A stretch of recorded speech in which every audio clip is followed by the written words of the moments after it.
Hello and welcome to another Wednesday audio tutorial with me, Harry Quinn. This week we're going to be creating a podcast theme tune for an as yet unreleased podcast. I can't give away the title of the podcast yet, but I can tell you that the initials are AHA, so that's the first thing that sparked my imagination for creating the piece of music that will be the theme tune. AHA, aha. That's going to be the lyrical fragment that I'm going to be establishing, and I've also come up with a few chords, so I'll play you those. B minor 7 to an A major, and then a D over F sharp to a G chord, G major, with a rhythm along the lines of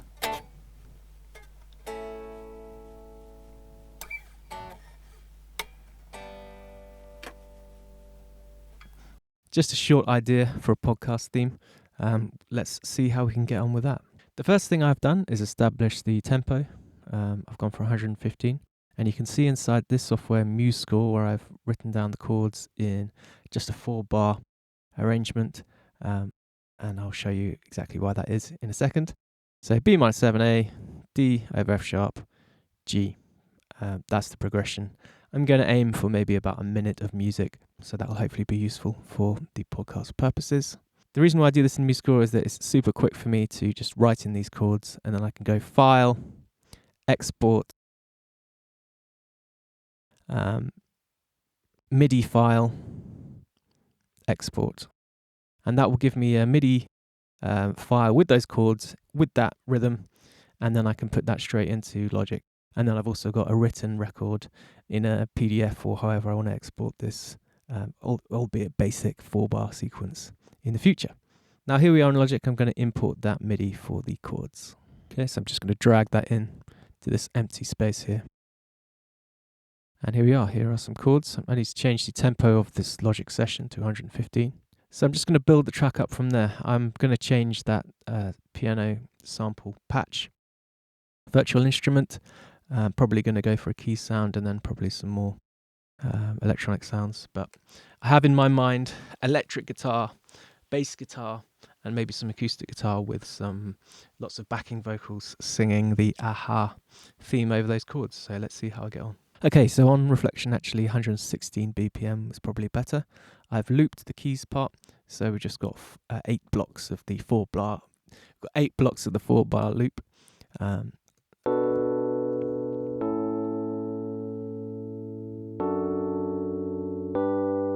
Of course, I can change all of this later on, but I'm now going to commit to some electric guitar over this. I've got some melodies in mind to play along with the chords, and we'll see how we get on. I just recorded some electric guitar via the DI on a DAV Electronics Broadcast Gardens number 1U, BG1U, and gone into a amp sim. I'm going to do all of this stuff with Logic plugins, so it's accessible to people with Logic. Just using this big cab clean preset. Here's the electric guitar over for the first 8 bars or so.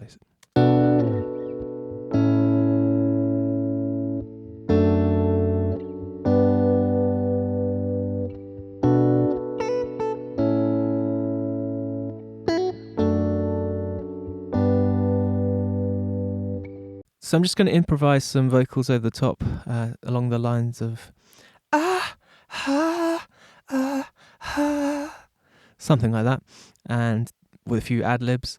It's going to be quite sort of breathy, multiple lines of vocals, I think, but just a whole backing vocal vibe, really, over these 32 bars. Let's see how I get on. Okay, I have recorded some vocals, and let's let you listen to those.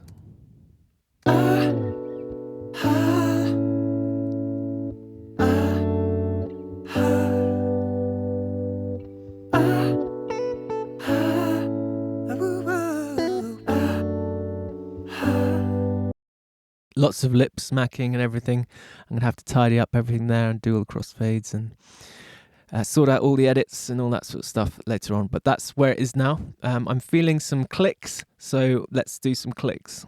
Okay, I've done one pass of clicks. Let's listen to the first few bars of that.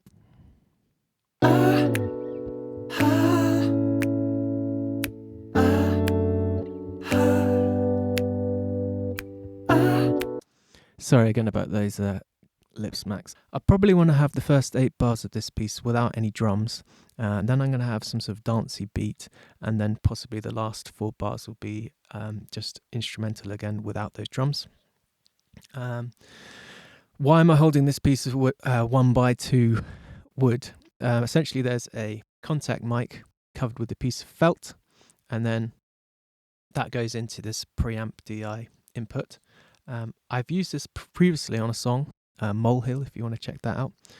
I'm just going to stomp on this. I've made my own stomp box, and there's going to be a lot of processing, EQing afterwards, but essentially I can make a fairly convincing low-end kick by just tapping on this. So let's hear the result in a bit. So I've recorded that kick stomp box, and this is how it sounds with lots of plugins on. I'll probably adjust a lot of that later on, but you'll get the idea. I'll just give you a brief run through. Lots of compression, lots of EQ, and also a limiter at the end just to be safe. I'll probably get rid of that eventually, but just for the purposes of this, I've just whacked on that limiter, and then I've also added just a little hint of a live chamber reverb, make it a little bit more real sounding.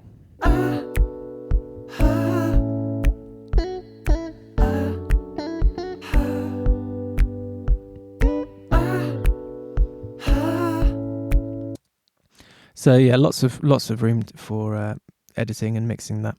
Next up, not sure, maybe some bass guitar, maybe it's a real snare drum. Actually, let's get the real snare drum.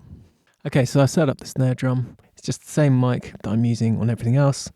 And just staring over the top of the drum, not too close. I've also made an attempt to tune the drum so it resonates quite nicely with the overall G tonality of the song, of this piece.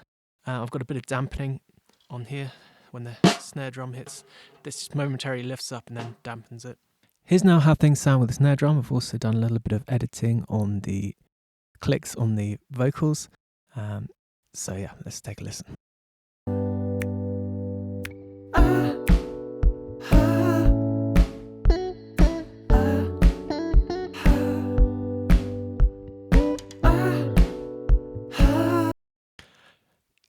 Definitely needs a lot more editing and effects and some mixing, but let's carry on with some bass guitar. So here's how it now sounds with some extra bass.